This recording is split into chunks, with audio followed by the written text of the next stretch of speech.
Hello, here I am raising the third broadcast concerning this very sad issue concerning Moriel and Jacob Prasch. To all you that have supported Moriel over the years, I know that it's very difficult for you to come to grips with these things, to even want to investigate it, to even want to think about it. But you know, if you want to talk to somebody confidentially, if you want to help understand what's been going on, if you want to understand even how you're feeling, this is something that I'm only too willing to talk to anybody about. You know, that's what we were set up to help people understand that there's no blame for them. There's no there should be no embarrassment that, you know, you followed somebody that has attacked other Christians, that have damaged Christian ministries without evidence. You know, you trusted him. And when I listen to him speak, I can understand why. It's only because I come across people that have been sounded so believable before, and when I've actually dug a bit deeper into them, I found that all that they've ever said was untrue. So please, if you're worried, if you're upset, if you're suffering, don't suffer. Don't be upset.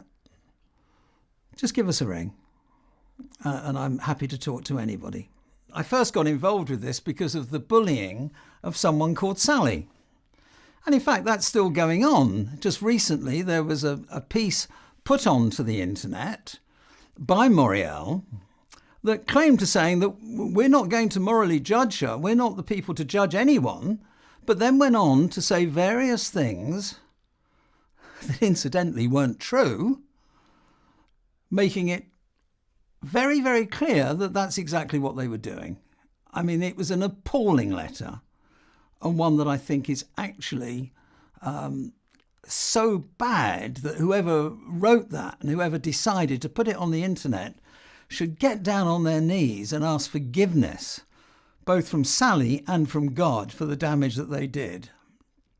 And now we come on to the Menelaws. I remember on one of the videos that Jacob produced, he waved a picture saying that he had this document that showed, that was meant to be a sales report. Well, I asked Stuart Menelaws about this, as every allegation that's ever been made about them, I've actually inquired. And interestingly, they actually made a request to the people that are involved with this. And this is what they said. They said, someone got our report for a sale to China. That's not possible, as we only have you and Stuart as contacts. China's sale was done already, but we do not know where the title has been shown, as this info is generally not provided by our distributors in China, due to the fact that there are so many digital platforms. I can confirm, though, this wasn't sold to CCTV, Free TV, due to its anti-government message. That's signed by the company that has the distribution rights. Oh, and by the way, CCTV is actually the China State TV company. So this whole thing is a nonsense. It just isn't true. So Jacob, I'd love to see the evidence that you've got for this. And then we come for other things that I find even more amusing, is that you have accused a brother and sister in Christ, your terms, not mine, your terms, of Deborah being a whore for Jesus, whoring Jesus, making financial money out of this whole issue, of selling the thing that you gave time to, and making money, so much money. You even put a lovely bit on one of your films, one of your broadcasts, of them surrounded by dollar bills to make it really get the message over that they'd made a lot of money. Well, I've got the latest report that I've been shown, which for legal reasons I can't actually show, but if you want to see it, I suggest you get in touch with Stuart and Deborah and go up and see the evidence, but I can assure you it's genuine. It's from California Pictures, who are involved in everything, who are the company involved in this. It's the producer reports up to the date shown, and the date shown is October the 14th, 2018. So this was after you made the allegation that they had made all this money. And what it says is that a certain amount of money had come in, a very small amount in total from all of the areas that were around, of $1,300. All right? Hardly the fortune you're talking about. Oh, but hang on a minute. There's a little bit below that says that they are still owed, under the deal that was cut, $1,700. So at that point, not only had they not made the money you were accusing them of, they'd actually made a loss. You see, Jacob, you make all these allegations about people, but you don't have any facts to back it up. When I first got involved in this, I really didn't have any understanding of where it would go or how much time this would consume. But it's become such an important thing that I feel that this has to be continued until we get some serious answers to the questions that we've been raising. I have to say that it's been quite amusing, some of the things that have been broadcast about myself and about Catalyst by people like Joshua Chavez. I understand that he goes under a number of names, but I'm not really worried about that. I'm more worried about substance. And I have to say, much of what he's written about me is so full of assumptions, misquotes, or downright lies that it's hard to know where to even start. But a couple of issues that I think are quite important that I'll just mention in passing. The first is he seems to think that there is some coalition against Prasch and that we're all working together. Most of the people that are mentioned I've never ever met, never ever spoken to. There's certainly no coalition. I certainly am not working to defend the Menelaws alone. The issue is that what got me interested in this was that Jacob Prasch said some very vicious and nasty things about the Menelaws, and I decided to check them out. And it was when checking them out that I found out that it weren't true, right? And the fact that I've concentrated on that because it's one of the few things that there's actually some very hard evidence that I can raise. And that's the reason why. Now, it's also been suggested that Catalyst has only just started using YouTube. Well, frankly, the reason that is twofold. One, we'd never thought of it before, but we found that a lot of what was being said against the Menelaws was on YouTube.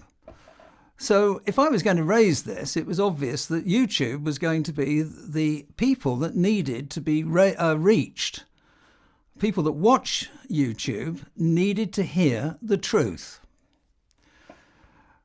Secondly, it seems to suggest that I'm not interested in any other group apart from Jacob Prasch and Moriel. That's just not true. And anyone that knows me knows it's not true. Anyone that looks at the cutting files, which I'm sure Joshua Chavez has looked at because of some of the comments he makes. But none of it. He doesn't mention any of the other groups that we have had involvement with. And many of the court cases that we've been involved in, trying to get justice for people, trying to help people, he just writes us off as being a one-pony group that only deals with this issue of the Menelaws. I mean, are you serious, Joshua? Are you really serious that that's why people donate money to us and why we've been going for 30 years? You really are somebody that I find almost a joke in some of the things that you say. You talk about the action against the Guardian. It's very interesting that. You quote one piece and you say that that was the reason for the second action. Well, actually, it's the one thing that was not part of the second action. It was never ever mentioned. What was mentioned was much more serious. And that's why the Guardian was taken to court twice. And it cannot be reported about what either of those actions were about by court order. So if you know anything about it, please let me know, or please publish it, because then I would be able to take you to court for breaching a court order that these things should not be spoken about. And the reason they can't be spoken about was because they were untrue. And if you want to know what the background was, I was due to give evidence against the Guardian. I was due to give evidence on behalf of the Daily Telegraph. 2 weeks before, the Guardian produced a document or an article that was actually full of misinformation and lies, including, and not only, but including a transcript, a comment that was meant to have come from a transcript of a TV programme that had been produced by the BBC, called Everyman, about my work. Now, interesting, the transcript had been doctored and it had me saying things I didn't say, but the Guardian never looked at the article, the actual broadcast. All they got was a transcript. Now, in 2 weeks, in a trial lasting 2 weeks, the Guardian had every opportunity to give evidence for what they said. And the result was a jury decided that all of it was lies. That's the facts of the case. The editor, Mr. Rusbridger, found that very hard to live with because they had won so many libel actions that they thought that someone like me, who didn't have the hundreds of thousands of pounds it takes to take an action, they thought that they could run me out of money and they could make it difficult for me. But after 2 years of investigation, they could find nothing to substantiate anything they wrote about me. Now, that's the facts of it. And if you want to make some issue out of the fact that I had to go back and sue them twice and make that some kind of problem, that's your problem. But it doesn't say anything about me other than the fact that my reputation, because of the work I do, is quite important to me. And I would have thought that the reputation of Jacob Prasch would be very important to him. Yet the one thing I've heard in the last few months since I got involved in this is what he terms the ad hominem argument being thrown at me. Always the same. It's always allegations against me as a person. Now that's very interesting because Jacob says he doesn't go in for that. But of course, that's all that you people have done. The thing that hasn't been answered, the thing that hasn't been shown, is any answers to the allegations that I've submitted to be looked at. Now, I have used, in each case, accurate information and documentation. And yet we've had no serious response to that. I have to ask the question why. Because Jacob, if you want to get your name back, the answer would be to show the accounts, to actually produce the documents that you say you have. But we'll get on to that later. The problem is that in this case, all that Jacob has ever done is argue about people rather than the issues. Now, I have kept it very carefully to the issues.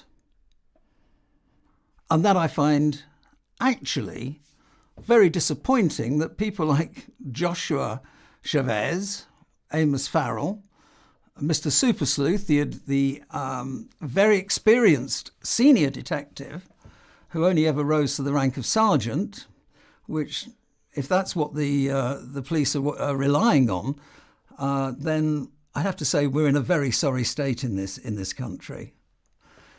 And beyond that, just for you, Amos, have you even looked at the evidence? You are this senior investigator who is meant to be a police officer. Have you been up to Scotland, to the Menelaus, to see the accounts? Have you looked at the documentation they've got? Have you even spoken to me and asked me to see the documentation? The answer to that, of course, is no. And as to some of the other bizarre things that Chavez has argued, I find almost amazing. He talks about something to do with Joint Service Interrogation Wing and some documents that were mentioned in an interview I gave many, many years ago. Have you never ever heard that in this country we have something called the Official Secrets Act?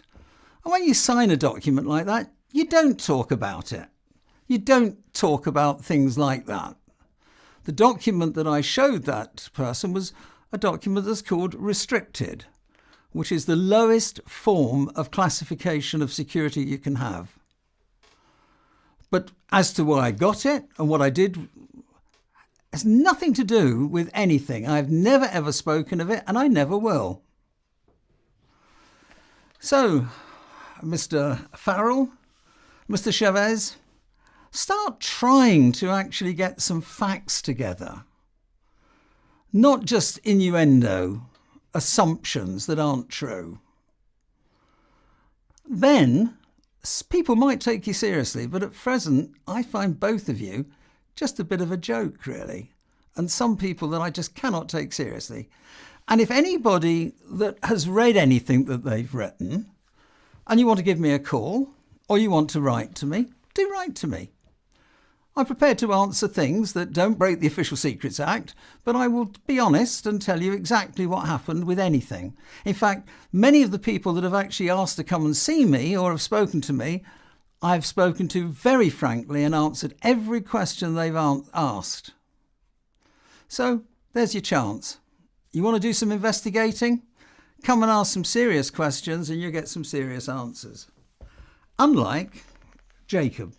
Anyway, one of the things that's obviously happened since then is there's been a statement by Jacob about his accounts. Now, we still haven't got any accounts, of course. There are no accounts that were published. And that little bit that he put somewhere on the internet that nobody could actually find unless they knew what they were looking for. And of course, Jacob didn't actually put it on the normal place, which is on the Moriel website. In that, he makes a number of excuses or explanations for what's happened and about the money and so on. And he talks a lot about the fact that actually he's this tent maker that actually earns money and from that donates it to Moriel. Or he implies that. Well, I'd like to see some accounts to show the evidence for all of these things he's saying. Because the thing we do have is the statement that he gave to the American Revenue Service, which says quite clearly that in return for working 40 hours a week, he got paid $90,000. Now, a love offering is something that if you're getting, in this country, if you're getting 90,000 in love offerings from various people on behalf of the fact that you're a Bible teacher or whatever, I think the Inland Revenue would be very, very worried about that. But we're talking about America, and I don't know about American law, but I do know that when somebody says they work 40 hours for an organisation and they get paid $90,000 for that, that is not a love offering, that is a gift. It's certainly not designated funds, as Jacob wishes us to believe. Designated funds are when something, a project that the charity or the organisation is involved in gets money specifically for that. And if people want to give him a love offering, I'm not even sure why it goes through the accounts. Because frankly, it should go directly to him. And it is just possible that the people in America, remember that America is different from the UK and also from New Zealand and Canada and all the other places, South Africa and so on, is all separate. Everything that comes into them is handled separately to America, so we're told, although my information is that all the money actually is sent directly over to David Lister. If that is the case, then why isn't it shown as designated funds? Where is the designation? There is no designation. 40 hours a week, 90,000 paid for. It's a red herring to talk about love gifts. In any case, we come to David Lister. Now here is David Lister, who's the treasurer, and I'm sure he's doing a good work. But he's not in the front line. People don't know or see him. He doesn't speak at conferences. He's not the Bible teacher. So how do people know to give him almost the same amount of money for doing slightly less hours, but 35 hours instead of 40? But this is a nonsense. Again, in the accounts, it says that he works 35 hours for the charity and the charity therefore pay him a salary. And then we get on to this wonderful issue that all the money that comes in is used for all the wonderful missions that are going on. But actually, if you look at those accounts, only 112,000 get sent to all these people in all the countries that Jacob keeps talking about. And yet, that's only 25% of their annual income. 25%. And actually, it's $50,000 less than what Jacob and his colleague gets. Now, that's something very strange going on there. If more money is paid on to these two men's salary than is given to all the good works that this charity or this non-profit organisation uses or spends trying to help people. In the UK, we have Moriel Missions. Now, that is a charity. And that had an income in the last accounts of 54,000, of which they only spent actually 29,000. Right? But there's no mention of where the money's come from, who it's being paid to, what their expenses, what in England we call government, what the costs of raising the money is, and no mention of the accounts, who did the accounts. There's none of the normal things that a charity does when they're showing their accounts. And, Mr. Prasch, if you want to see how it's done, you should look at Catalyst, because we actually do have accountants that are appointed that are totally separate from our organisation to go through everything. You still haven't answered any of that. But then we come to the other point. What about the money that you do get from selling things? Now, all this thing about you give everything away just is a nonsense. Look at your website. Look at your bookshop.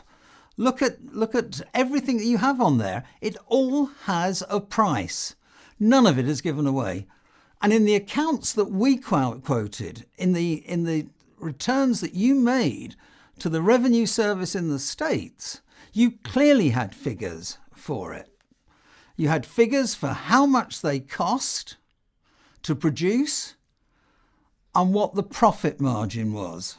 In other words, what you actually got back for it. And interestingly, it was 5 times more you sold them for than you actually cost to produce them. They're your figures. They're not mine. I'm not making it up. These are your figures. there are so many other questions that I find really difficult to understand or to get an answer from. And I'd like some answers, because I really don't know. You know, we're told that in one of your broadcasts, we're told that you're a pastor, that you have oversight over 8 churches.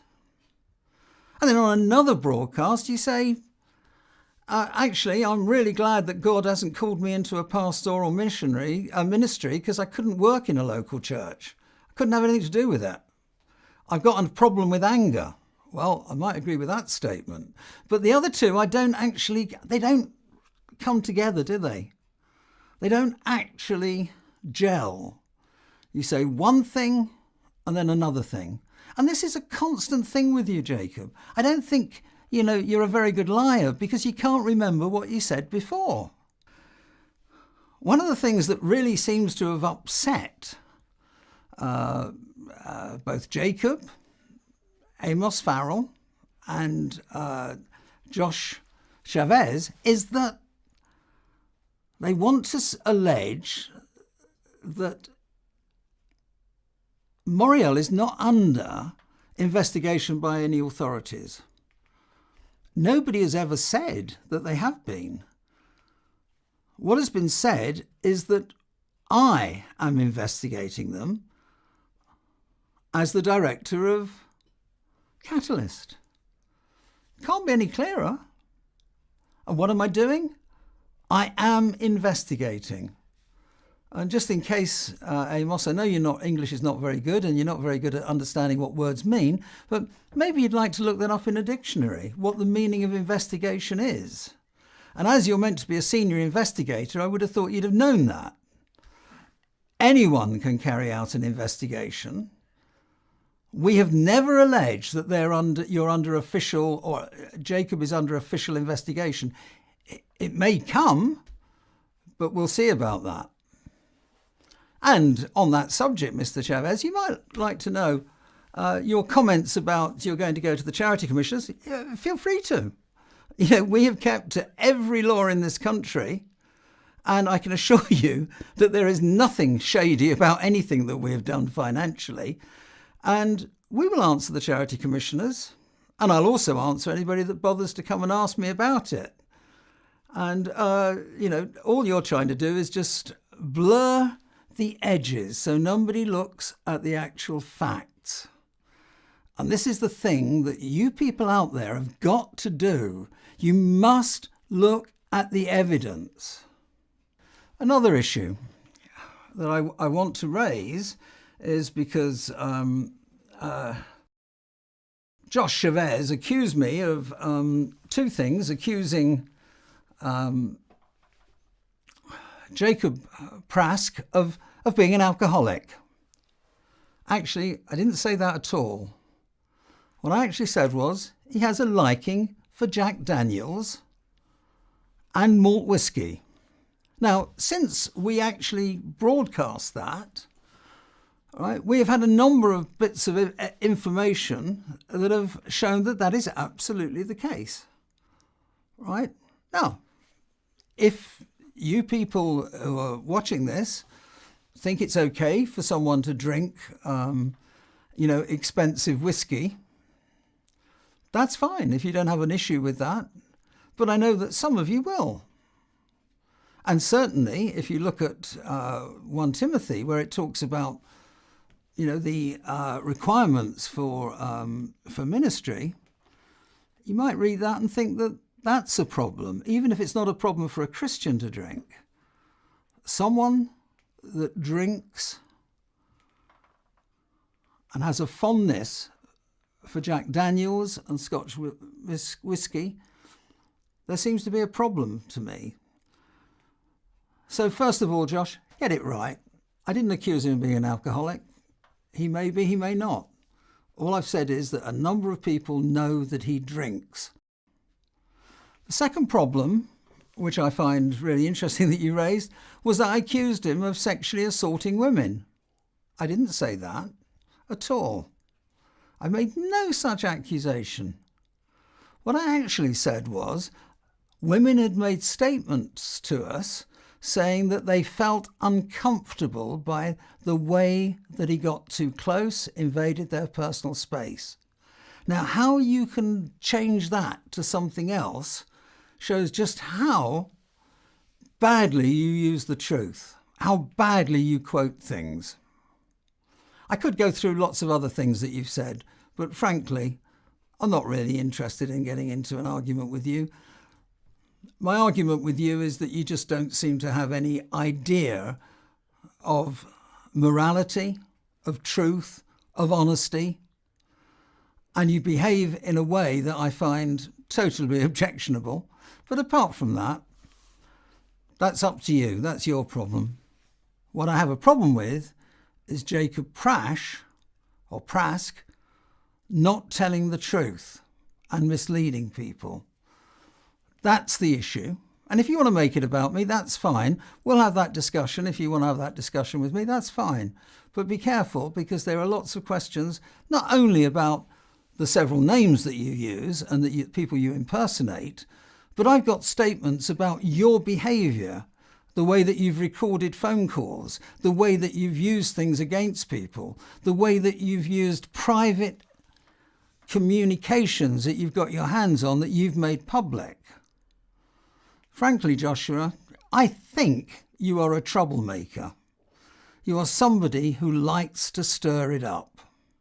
Another thing that has saddened me greatly is the comments by the CMFI that published something claiming that they had no problems. They didn't think there was any issues about Jacob Prasch at all. I find this really interesting. Tell me, you people in CMFI, have you checked the evidence? Have you looked at what's been said? Have you looked about the direct lies where Jacob says one thing on tape and then says exactly the opposite? These are not things that can be edited. These are things that are so clear cut, right? Why haven't you checked any of this? This is a major issue affecting the church, and he is one of your members. And yet you haven't even bothered to contact me or to contact the men-in-laws or any of the other people that have criticised Jacob. And if you haven't, how comes? Here's a challenge to you. Why don't you set up a hearing? You know, we've already said that I'm quite willing to meet Jacob and produce my evidence. As long as he answers the questions, that'll be fine. And I'm sure if I spoke to the men-in-laws, they'd probably agree too. So why don't we have a meeting? It could be recorded so that everybody will have the same recording. So there will be no question that anything could be cut or edited or anything. And then we can have it broadcast. And we can see whether you really do know what the issues are, and whether you think that lying, accusing brothers and sisters of Christ of financial mismanagement when there is no evidence, when the evidence shows that it's not true, whether that's acceptable as an organisation. Because if it is, I have a great worry about you. Because somebody that bears false witness against a brother in Christ, my understanding of the Bible is that's quite serious. So come on, let's have a meeting. Another issue that's come up, which I'm rather surprised about, is the question of how Jewish Jacob Prasch is. And I've no way of knowing. I haven't done any of that investigation, but somebody else has investigated it and has come to the conclusion that Jacob has no Jewish blood within him whatever. Now, from my understanding, talking to many people that go to his conferences, that's one of the things that he plays on. And I just don't understand it. But maybe Jacob, you should deal with this. And come out and honestly say, were you over-egging it just a bit? Were you lying to get some extra response from various Christians, to give you an authority in the area that you were working in? Or you wanted to be in? I don't know. Perhaps it would help if you actually told us the truth about it. But if your father was Jewish with a name like Aloysius, a good old Catholic saint's name, I would be very surprised. And if you were Jewish and that you were circumcised, you've obviously got the writ, the normal shit that people get. Just show it. Show us your birth certificate. Show us the information. To you people out there, I think this is what the issue is. And it's a fundamental issue. If you knew that your pastor regularly lied to you, would you want him to be your pastor? Would you want him to be a Bible teacher to you if you couldn't trust that he would keep to the Ten Commandments, i.e., thou shalt not bear false witness? Now, if your answer to that is, no, I wouldn't want it, then I'm going to say to you, you really need to check the evidence out. Forget personalities, forget everything, how the thing started. And by the way, I still haven't spoken to David Nathan. I still have not spoken to him. I've not communicated with him. I've not had any contact with him whatsoever. And despite what some people have said, I've certainly not been paid a penny by him. Check out the evidence. That is the key thing for you to do.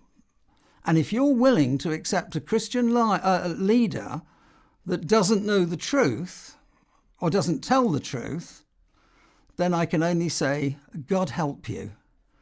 And I really pray for you. Anyway, thank you for all the very nice messages that I've received, thanking me for exposing this and for giving the evidence. Thank you for those of you that have come to see me to talk it through. I've really appreciated it. I've met some lovely people and people that I hope that will continue to be friends long after all this is forgotten. So until the next time, I pray that God will keep you and lead you into all truth through the Holy Spirit. Bless you.